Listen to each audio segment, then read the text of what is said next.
The dark side in Star Wars canon is just kind of lacking when it comes to the variety of stories we had in Legends. But how can this new era incorporate some exciting new Sith stories? And what will the future hold for Star Wars animation? Welcome to Star Wars Uplink, your place for everything Star Wars gaming, the TV shows, and the movies. Let's jump in. Just you reconsider playing that message for him. This is a big complaint when you look at people talking about Legends versus canon, and I think it's a pretty fair one. I don't think we need to get into the specifics here, but when you look at Sith in Legends, there's a lot more of them, first of all, and they're way more oppressive and impressive, really. Yeah.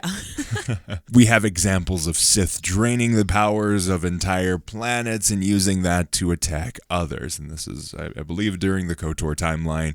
It was the time period before the rule of two really got put into place. So we have this moment in Star Wars where Sith and canon are kind of weak or just not really showcasing their powers, and then Sith in Legends, this before time, are quite powerful.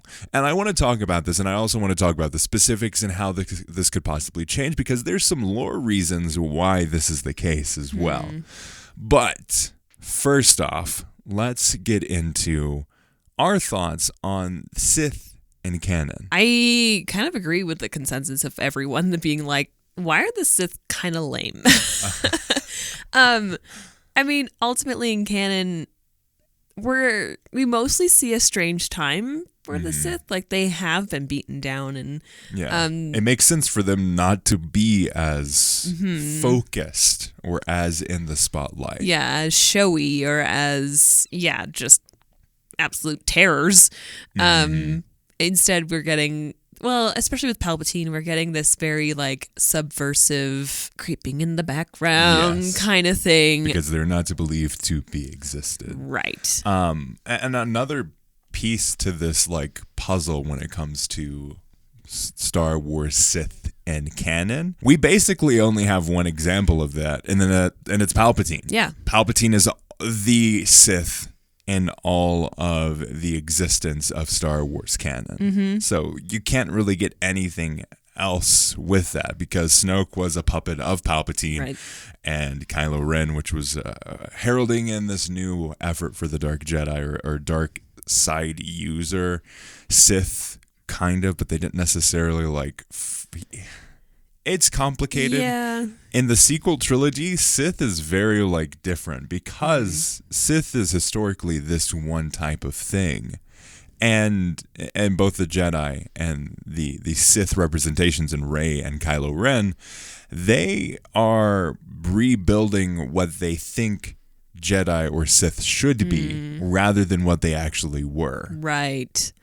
Yeah, there is this change with Rey and Kylo, where it's like it, and I feel like the Sith and the Jedi both totally were molded into something completely different because of just the time, and like especially the week with Kylo, it was like all we've seen of the Sith for decades now is just rule the world, rule the galaxy sort of thing. So there's just this... They have one goal. Yeah, it's like now we're just this empire that we're trying to keep established instead of, I just got to be the very best, like in the Force sort of thing. Like, it's not...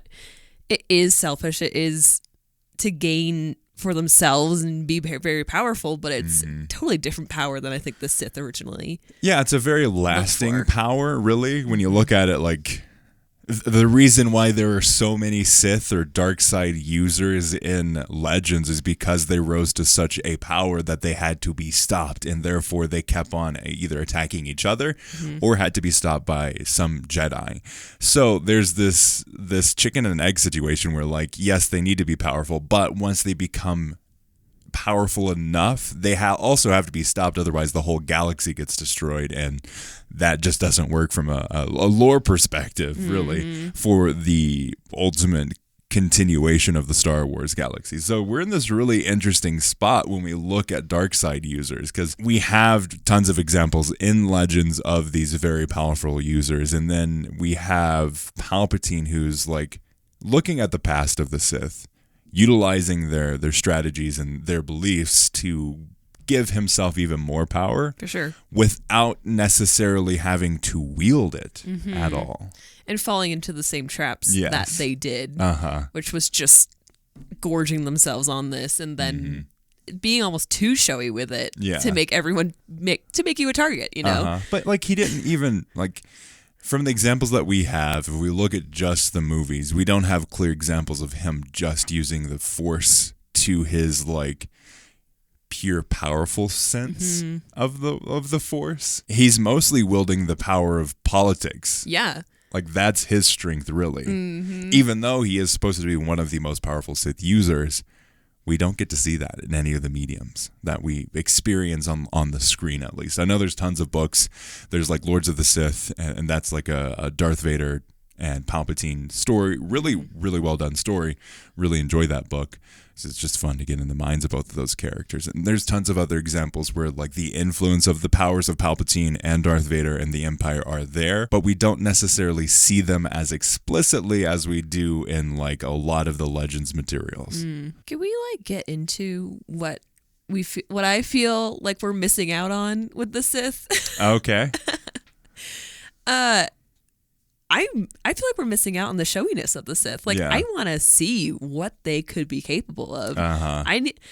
It's time we get some good new bad guys. Yeah. And I would love to see a Force wielding baddie that's like scary. Like, could we get that? I would love to see it. I think there needs to be something like that. Hopefully we get to see something like that in the next Rey movie, because there is an opportunity. There needs to be a bad person, character, whatever that they need to fight over or fight against, really. There needs to be this semblance of evil, because Star Wars ultimately boils down to good versus evil and a hope that you can overcome evil. So there needs to be some semblance or symbol or character that is evil or represents evil in the Rey movie. We don't know what that's going to be, but I hope that there is something good there. I do think there's an opportunity with like the Dawn of the Jedi movie that there needs to be, with the birth of light, there also needs to be the birth of darkness. So there's that opportunity there.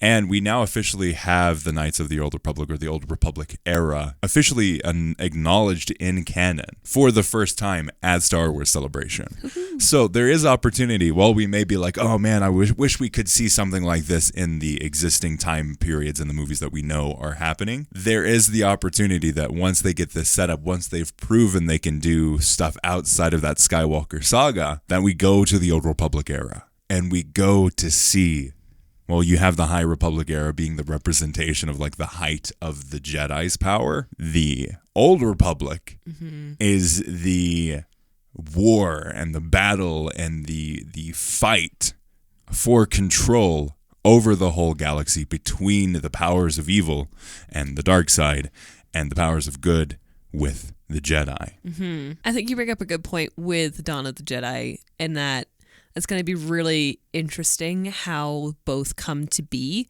I think that's what they need to do. They need to implement that piece as well as this history of the Jedi. For sure. You can't have one without the other. It's just, they go hand in hand. Truly. There is no light without the dark. There's no sun without a shadow, you know? Like, it's just, it is what it is. Like, this is the balance. This is the piece that we all love to see. Yeah, it needs to be there. You can't notice unless there's a contrast, unless there is the opposite. You're not going to see the differences between the two. You're not going to know or why to care or how to care or properly like who to root for unless you have this clear back and forth and that contrast of the story. And I think there's a lot of fun that can be had there. Obviously, it's going to be called Dawn of the Jedi, so there's going to be the focus on the Jedi. But I think at that same point, you need to look at the corruption. If it is maybe just the Dawn of the Jedi, I think there needs to be an opportunity or like a fork in the road of like, maybe it's two siblings, or maybe there's like two friends, or maybe it's just like, maybe they're not even like related or have any relationship or knowledge of each other, but they become to be aware of each other. Mm-hmm. And that is where the differences of the two people, maybe one person finds this aspect and believes it to be good, and this other person finds this aspect and believes that is the right way to use it. And then there's that contrast and that conflict, because story is conflict. Yeah. That is what makes good stories good stories. Yeah, we're not here to just sit and watch a happy little elf Mm-hmm. go about his Yeah. day. As nice as that is. No, we need to see some growth and some butting of heads and some friction, and yeah. Oh, definitely. And I think there's opportunity for that. And I think we all as fans would love to see that, specifically since there has been such a lack of dark side users, and the Sith in particular. Mm-hmm. We're all kind of hoping for it. We're all wanting it. We all are expecting it at some point in the future to get these kinds of stories. So hopefully we get to see that at some point with the dark side users and the Sith in particular. Mm-hmm. We've got stuff like the Acolyte that is expected to go a little bit darker than we've seen before. That's still in question right now, with the future of that being a long-running series. But hopefully we get to see some more of the dark side with that. But when we look at like long-running examples of Star Wars and the history and exploration of more stories in Star Wars, a key part of that is in the animation. Mm-hmm.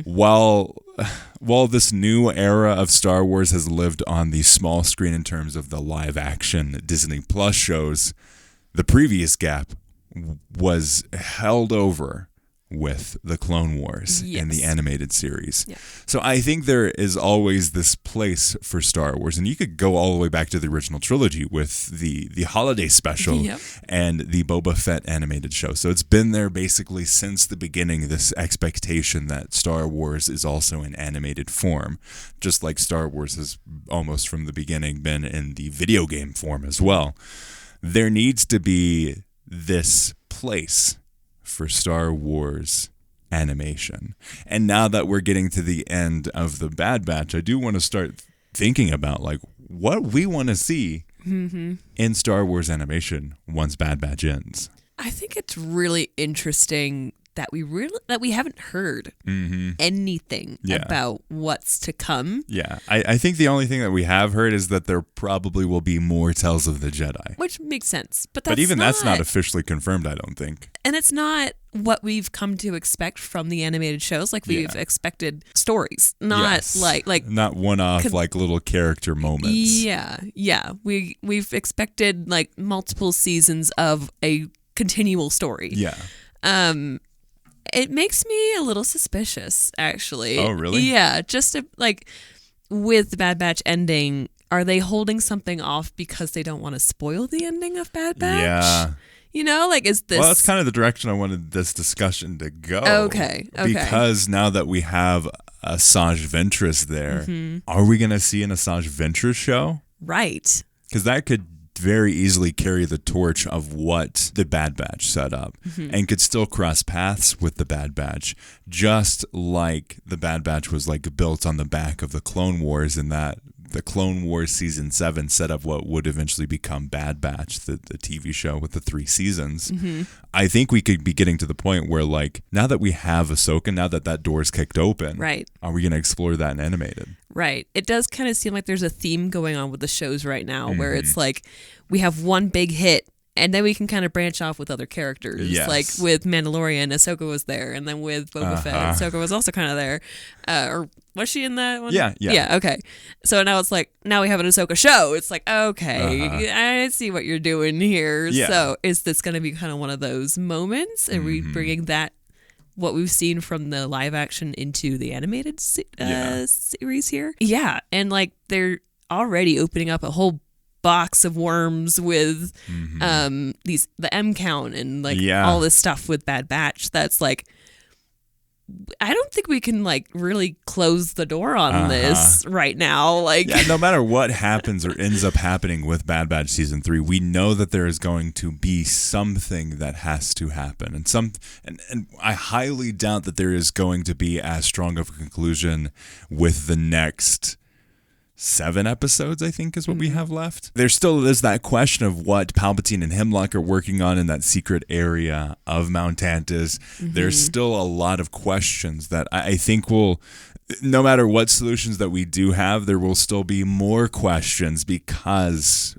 I doubt that we're going to say, oh yeah, by the end of season 3 of The Bad Batch, in the finale, even though this is mostly focused on Omega's story, but in the finale, we're going to have the explanation of how Palpatine returns. Because that's ultimately, like, Right. I've seen a lot of comments joking that, like, this whole show is just trying to make that one line of somehow Palpatine returned make sense. That's this era. yeah. And I think you could even rope in a little bit of the Mandalorian era, like the Mandoverse era, as a continuation of that, as we see more of this exploration into cloning and how you can get M counts. But we do know at some point Palpatine is successful with cloning, because the clone that dies on the Death Star is a clone.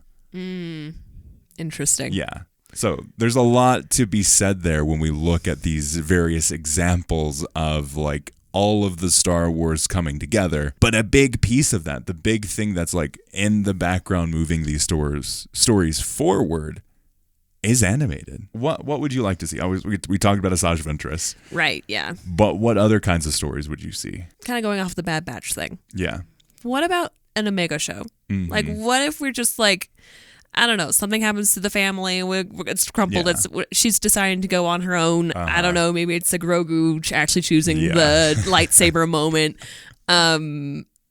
Maybe it's Omega's turn to have her own experience. And while this is called The Bad Batch, Right. it has slowly become more of like a focus on Omega, specifically in like probably the later half of season 2, and then like season 3. Definitely, it's more like focused around Omega and her story and her growth as a character. I think there's opportunity for that. That depends on like because like Omega right now, she has her family. She has Clone Force 99. She has the Bad Batch, and they're all together, and she would not sacrifice that for anything. So what in the story has to happen for that to be the focus? But if there is something in the story that makes sense for her to go that direction, I think it could be interesting to see, while we have that master and apprentice from like the male perspective, and if you look at like Obi-Wan and Yoda and Luke, I think it would be fascinating to see this like other dynamic that makes more sense than, Ahsoka and Sabine, of Asajj and Omega. I think that would be a fascinating combination. that would be quite the combo, and I would be all here for it. I think it's like the Slither and Hufflepuff like Yes, relationship of like for sure. dark and gloomy and like everything's terrible, and then Omega's like the ray of sunshine. It's like, well, we're gonna be positive about all this. Yes. I think, honestly, more than anything, I think Ventress needs her own show. I think she's such an interesting character, and the fact that they have brought her back just means Yeah, even just her as like a bounty hunter. yeah. It just means that they know that there's more stories to tell. Yes. So I feel like there's a good chance that we're gonna see her in another show, or maybe have her own show. Yeah. But the idea of Ventress training Omega is like, oh my gosh, Yeah. like The stories write themselves at that point. the growth that the both of them would have. Yes. Oh my gosh. It's very similar to like the Mandalorian and Grogu moment of like, oh, Grogu's going to help you find your humanity and like want for a better life. I think that could be flipped on its head a little bit and go with that direction with Asajj and like add some extra depth to her character, especially after like her stories in Dark Disciple, where she is questioning a lot of like her past and her future, really. And then you have the end where she dies and like everything's like dark and there's this glow of like Night Sister magic going on. I think there's a lot of opportunity for them to explore that side of things and go that direction and showcase some of the history, but also what she's been up to. Like, what does it look like for her as the bounty hunter, as her trying to make her way throughout the galaxy with having died, but also been very, I don't know, like in the forefront of the previous war. Yeah. So, like, how does she hide? Also, now that they're looking at the M count numbers, like, how does she hide that fact that she is a Jedi? And then ultimately, like, hiding herself against the Inquisitors. Right. There's a lot of stuff going on there that I think would be so cool to explore. And if she has Omega with her, it just adds a whole new layer of complications because Yes. she's actually being looked for. And, like, man, that would be so fascinating. Also, it would be fascinating to see two women. Have a woman show. I know they're kind of doing that with Ahsoka. Yeah, but even though the whole focus of that is like, let's find Ezra. Yeah, it's still male oriented. Yes. So let's just have some ladies on the scene. Come on. No, I think it would be really cool, and I think there's an opportunity for that. And another theory that I have is like, obviously going off the back of the Tales of the Jedi, we know we're gonna get more Tales of the Jedi stuff, but what does it look like? Also tying in our previous discussion. Tales of the Sith. We saw with Visions, Star Wars Visions, we had the first season that was like Jedi focused. There were some dark side episodes in there, but season 2 was very much dark side focused and dark side marketed. What does it look like for Tales of the Sith to happen? Go back into the KOTOR era, go back into like these darker stories, go back into the early days of Palpatine, like we saw with Count Dooku. I think there's opportunity for more of that focus and to go into the darker aspect of things and help set up future explorations of like the dark side of the Force. I actually think this could be a really important show. Yeah, because they could prime the pump. Exactly. And they can actually be like educating or re-educating all of us who have only read the Legends novels. You know, it's like, no, educate us into what you think canon Sith are going to be. Yeah. You know, like prime us. Set the expectations. Exactly. Prime us for something that's to come. So I actually think that it could be a really important show for us all. No, I totally agree. I think it would be really fun to go in that direction. They could go with more of like, they could go into like the early days of Darth Vader and explore that side of the Sith. They could go into Palpatine and his rise to power. They could go even further back into some of like the more famous characters. They could go into some of the Acolyte tie-in stuff once that comes out. Like, there's a whole opportunities. They could create new ones. They could go into the Inquisitorious side of things. There's a lot of these opportunities for them to explore these characters that might not be explicitly Sith, but at least Sith adjacent if you look like at the Inquisitors, or going back into some of those historical moments and maybe doing some remixes. Yeah. I think there's some cool stuff that they can do there. The trick with the Sith, though, is that they're bad. How do you market this predominantly, especially in like Palpatine, you have his master, which is like even more evil. Right. So you could kind of contrast it with that. Right. But I definitely see your point here. It's just, especially in a medium that is often targeted for children, I could see them being like, how do we tell these really horrible stories? Disney's like, children? No, we're not doing that. Which is such a shame. Yeah, I think we all need this. Animation, Guillermo del Toro has this thing of like, animation is a medium. It's a medium for film. It's not explicitly for children. No. And I would hope that we can see more of this exploration into that idea. Like, we do have Tales of the Jedi. Maybe that is more like children focused. It doesn't have to be, but maybe there's this Tales of the Sith, or there's this exploration into this more mature side without being like super gruesome or anything like that, but having more mature themes like you're talking about, like the evil rising.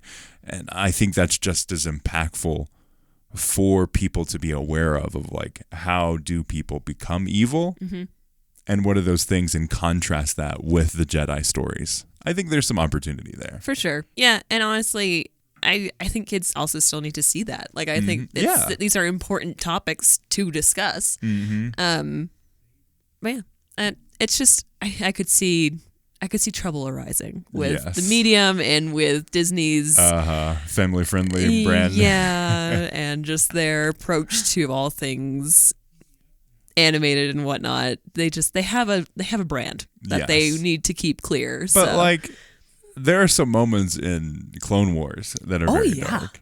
Oh yeah.